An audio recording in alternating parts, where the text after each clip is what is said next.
How's it going, people? It's Jon Q here from TechnoBuffalo, and this is my very first official video for the Jon 4 Lakers channel, and I'm very excited. Yay! Recently, there's been a lot of talk about the Samsung Galaxy Tab, and the Galaxy Tab, of course, is Samsung's first tablet from the Galaxy line. In other words, it's the Samsung Galaxy tablet without the LET. Bam!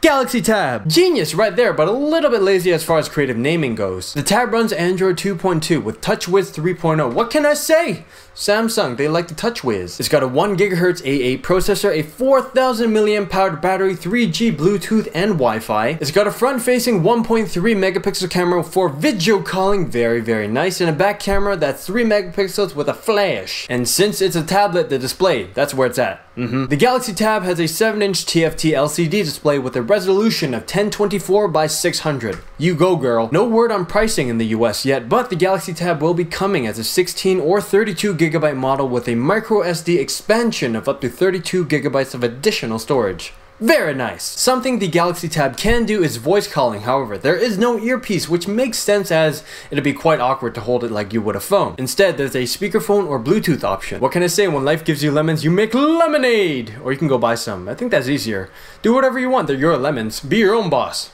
Power to the people! Now I know what you're thinking. Hey there, hey, that looks like an oversized Samsung Galaxy S, or what's going on? Where's Jon Rettinger? And in short, yeah, it's pretty much an oversized Samsung Galaxy S, and as for Jon, he's probably playing StarCraft 2 or partaking in other Jon Rettinger related activities. Oversized version of something. Sound familiar to anyone? When the iPad came out, a bunch of people were like, why Apple, why? Why did you name it after a feminine hygiene product, while they gazed upon this oversized and giant iPod Touch? Which is true to a certain extent, but the iPad offered a lot of new and modified features which made it its own thing. The Galaxy Tab does the same thing, but the software is not mature enough to make it more like a tablet and less like a phone. I'm sure somewhere down the line Android will start implementing more tablet-like features as more Android tablets are released. Hopefully. Maybe. Possibly. Perchance. Ha! Arguably, the Galaxy Tab does more than the iPad, such as video conferencing, picture taking, web browsing with flash support, and so on. So, is the Galaxy Tab better than the iPad? Tough call. I think it's the same thing as if you were to ask, is the Samsung Captivate better than the iPhone 4?